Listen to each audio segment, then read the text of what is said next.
Hello, everybody. Once again, I am Lee McCrafton Jr., aka Zorval Chan Less Than Guru, and we have another Torg Tuesday today.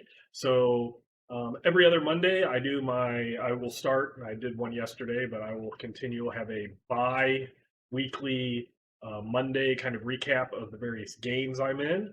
On Tuesdays or Torg Tuesdays, so I want to talk about Torg, usually Torg Eternity, but sometimes, a lot of times actually, I will connect it in some way to the original Torg.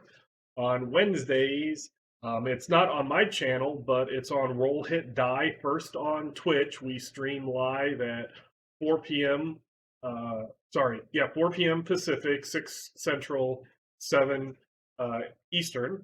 And I do Blood on the Blasted Lands, game mastering, a group of people from Torganized Play, and then just other videos whenever I feel like it. I record my Sunday Palladium Nintervale homebrewed craziness that we're all trying to figure out. I do that on every other Sunday, so that gets posted either that night or Monday.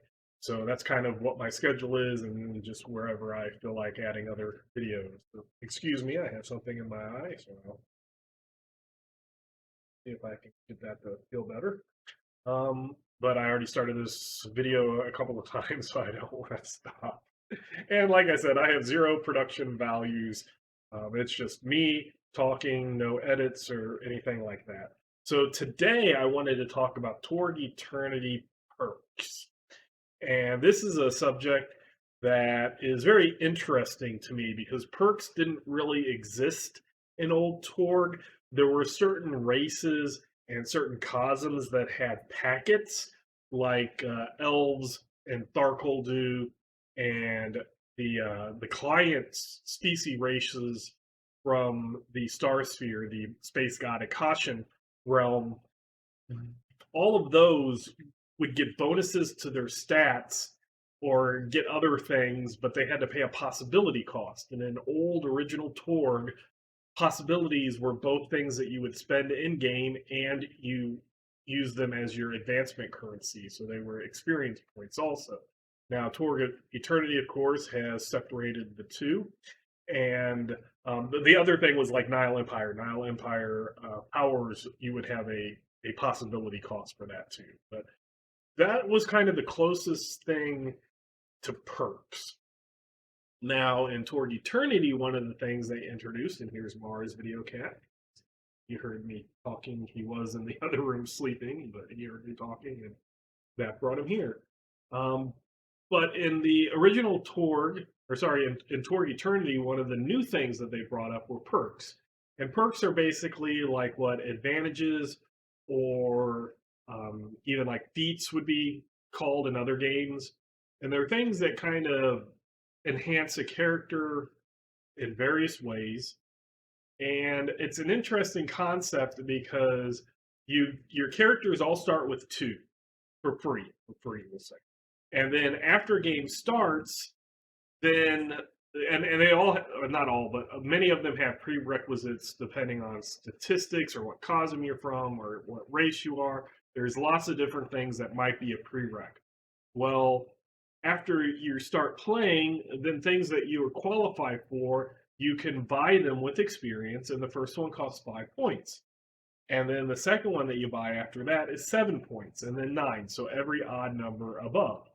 And the other things that you can buy with experience points is 2 times a level of a statistic that you're going to. So if you're going from if you have a 9 attribute and you want to make that a 10, it would cost 20 points, 2 times 10, what you're going to, the next step in the line. And races have a max, so there's a certain limit that you have. And the other thing that you could do is you can buy skills, and you get a skill at 1 is 1 point, to get it at 2 is 2 points, 3 points, 4 points, 5 points. And then for pretty much all skills, max out at 5, but there's a perk that then will allow one skill to go up to 8, and 8 is the cap. And others, the original Torg had no cap on skills at all. That's something that in the back of my head when I'm thinking about this mix in my Paraverse of old and new Torg, how I'm going to deal with things. But today I want to talk about perks because a lot of people want to always just be getting perks and perks and perks and perks because perks are kind of a cool thing, but they have that increasing cost. So that 5, that 7, 9, 11, 13, and every player is going to have that limit. And I found as a game master that limit varies on the player, but every player's mentality is going to have that limit of what is the too much for the next perk. And that's fine. And I actually like that aspect of it because I personally have had players that once they get like 4, 5, maybe 6 points, they're perfectly happy. They got a character concept that they enjoy. And then after that, it is just getting skills up, it's getting um, more skills and advancing attributes. But other people really just love the idea of perks and they will ignore skills and ignore attributes and just start putting everything into perks. And because a standard Torg adventure is 5 experience per act, once you start getting higher, say once you get to that 19th that 19 experience points, well, that's 4 adventures. Once you get around 20, 5, that's going to be 5 adventures, etc. So a lot of people are trying to figure out ways to make perks cheaper and or make you be able to like buy more. Maybe instead of every 2 points, it's every 1 point. So 5, 6, 7 things like that. And to me, those are kind of solutions in search of a problem because not everybody wants to get perks. All these perks, perks, perks, perks, perks. Some people like the idea, like I said, of getting 4 to 6 perks. They're happy, and then they want to diversify in skill. So if you bring the cost of those perks down, while yes, that makes the people that like perks and want more and more and more perks, it satisfies them. It does absolutely nothing for the people who want to increase their attributes and who want to increase their skills and are happy with the way perks are. So in those situations, I would say to the game masters, don't look at reducing perk costs. Don't look at, all of these weird things of buying 2 packages of perks or this or that. Just hand out more experience, whether it's a full another 5 points and make it 10 per act, or if you do a 7 per act or a 6 per act, you can figure that out. Maybe 1 per scene, because a lot of scenes have 5, but sometimes they have more, or things like that. That would be my suggestion: is not just cater to the people who want perks, but if you would like people to advance faster in your games, and I know some people do the exact opposite, they do it a lot lower, where in acts they'll give out 2 or 3 possibilities per act to kind of stretch that power curve, so it's not just shooting up; it's more slanted. And I would suggest the exact same thing for those people, game masters and players that want all those perks, to not forget about the people that the perks are nice, but it's not the center theme to them. Um, so I would just say determine how many experience points per act works with you and your group. And that's another make Torg your own. The system doesn't have to change. You and your group can perfectly handle it by adjusting the experience points reward instead of trying to figure out all these things and maybe having certain perks that you feel are not as advantageous to be cheaper and other ones be more expensive, and coming up with all this weird stuff. These perks just have some people were saying make every perk 5 experience and things like that, and you can do it, but again, that tailors to the people who only want perks, not to the people that want skills. So that is kind of the the main point I wanted to get. And I guess I'll have this one will be a short one today. But the other thing I want to talk about is perks in themselves, and the thing that's kind of going in my background, having played original Torg for a long time. And perks were one of the things that I really liked about new Torg, Torg Eternity. And a common philosophy was, if we can't figure out what to do, make it a perk. If we're not going to make a subsystem, you make it a perk, like spellcasting. Instead of going through making a subsystem, you use the same system Is everything else roll the die, against make a test attribute skill adds, roll the die, bonus number, cards, blah blah blah. Spell goes off. How do you get more spells? How do you get spell casting? Make it a perk. How do you get somewhere? Make it a perk. Make it a perk. Make it a perk. And while I like the idea of perks in Torg Eternity, again, not everybody wants all the perks. Some people do. They look at it and all they want is perks, perks, perks, perks, perks, but other people don't. And one of the things that I'm thinking about for my future Paraverse update, once we have Aurora has been out for kicks or for crowdfunders in PDF form, but once Pan Pacifica is out, then I'm going to do a deep dive into Torg Eternity, my personal, not anything associated with Ulysses Spila International, but sorry, I had a drive crazy up the thing. Sorry, this is and it happened again. Hold on.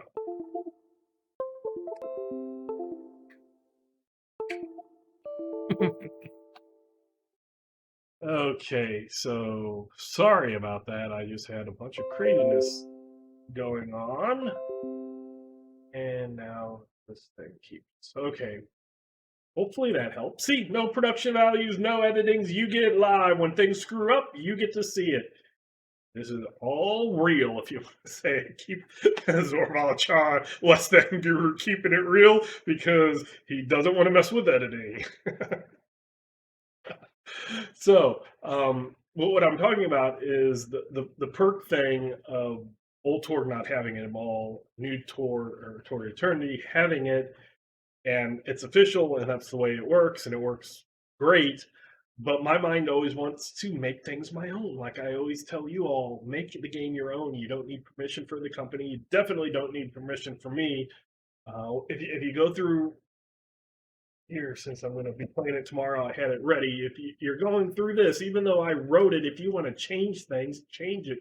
You don't need my permission, even though I was one of the people that wrote it. Make the game your own. So when I'm thinking about making the game my own and then putting it out on the Infiniverse, because one of the things I like about the Infiniverse is you can share your own game stuff. You can share your own ideas. It doesn't all have to just fit into the official Torg Eternity world. A lot of my rules do, but you can make your own Cosmverse, and that's the thing that's awesome is in canon, every game master's Cosmverse is a canon, even if it's completely different than what's going on in the official timeline. So in the Infiniverse, I'm really thinking about how I'm going to do perks. I love Cosm cards. I'll say that. Cosm cards will probably be the way that they are. But perks, there's some things that I might change with perks. There might be perks that once I do some rule adjustments will just not exist anymore. They will not be needed.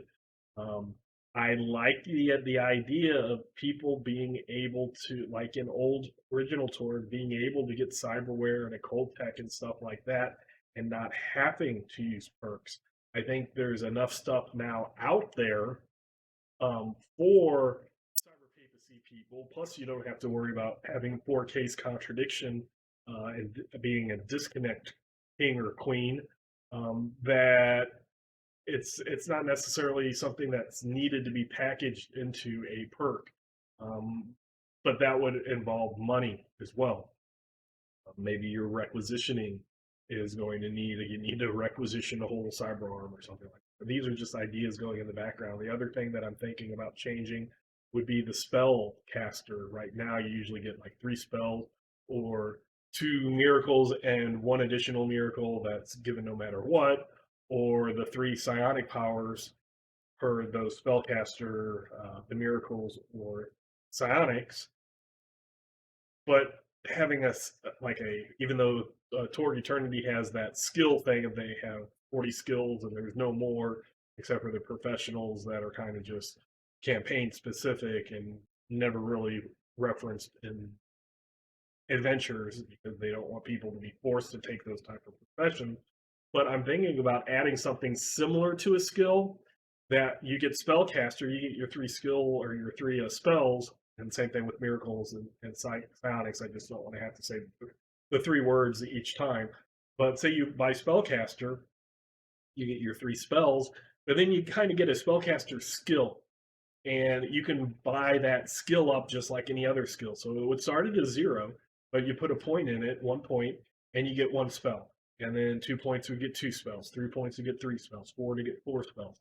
And that way, all those weird little like niche type spells that are interesting, but a lot of people don't see as being something that would be needed on a regular basis. So why pick this when I'm so limited to spells? When I get my 3 spells, and that's say my 5 perks, or my 5 experience points perk, and then my next spell casting thing, I might get a specialty to give me 2 or 3 more, but that's 7 experience. And then if I go back to spell casting, I'm only getting 1, and that could be 9, it could be 11, it could be, et cetera, et cetera, et cetera, up for that. And those type of things like spellcasting and cyberware and stuff, I'm not necessarily convinced. And this is my own thoughts. I have not expressed this to Ulysses Spila.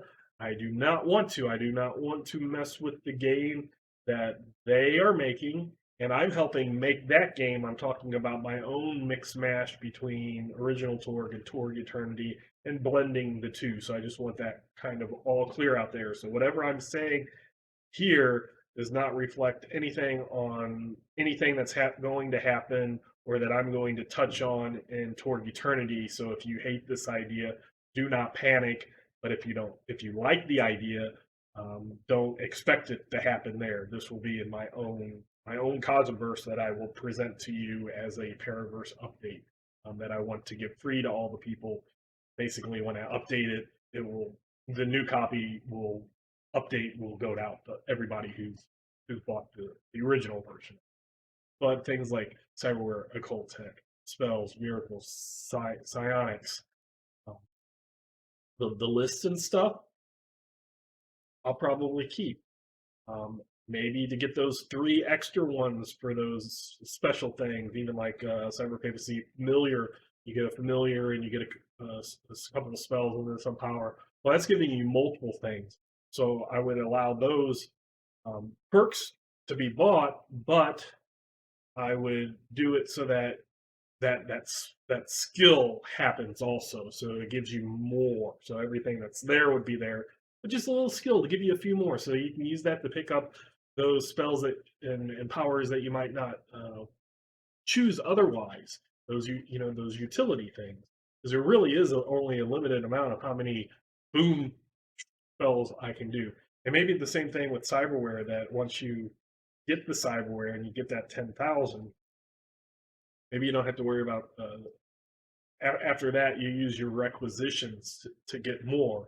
And maybe I'll do that with the scrounge stuff from people that are outside of the still get the perk to be able to get it, but once you get it, you don't have to keep getting that perk over and over and over again. And then that could open up other perks, stuff like that. Another thing that I'm thinking about very seriously is killing the caps.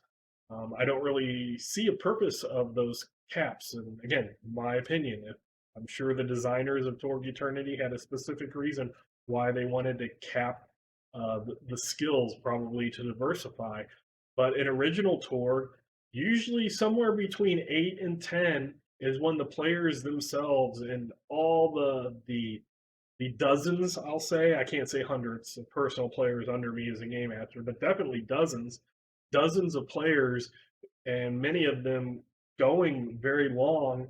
Once they got around to 8 to 10, they stopped putting experience possibilities into that. That's when they started kind of going out and doing their skills and started doing their attribute increases, because at some point an attribute increases all of the skills with that attribute, not just the one skill. So your rate of return, I guess you would say, is much better by investing in your statistic instead of your skill. Yes, that would kill off that mastery perk. You'd be no use for it.